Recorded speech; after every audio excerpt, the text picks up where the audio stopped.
এগুলার হাজিনে আসে আর কাটা দেশে কিন্তু এগুলার হাজিনে আসে মাথায় দোকানক যে কোনো দোকানক বসে কিন্তু খায় ভাই ওইটা আছে চুরি চোরটা করে তাহলে কিন্তু ঘটনা হচ্ছে এই কিন্তু চোরের সাথে জড়িত না এই খায় বিচিও খায় গাঞ্জাও খায় এরাও ঠিক আছে এর জন্য আর খুব হবি কিন্তু মাগার হচ্ছে তোরকের সাথে সম্পর্ক হলে বুদুর ফুলমের মতিনের বেটার আরো কার কার আছে সেটা কত না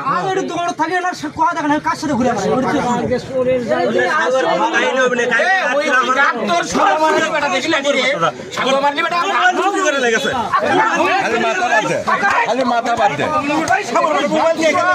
খালি মাথা বাদ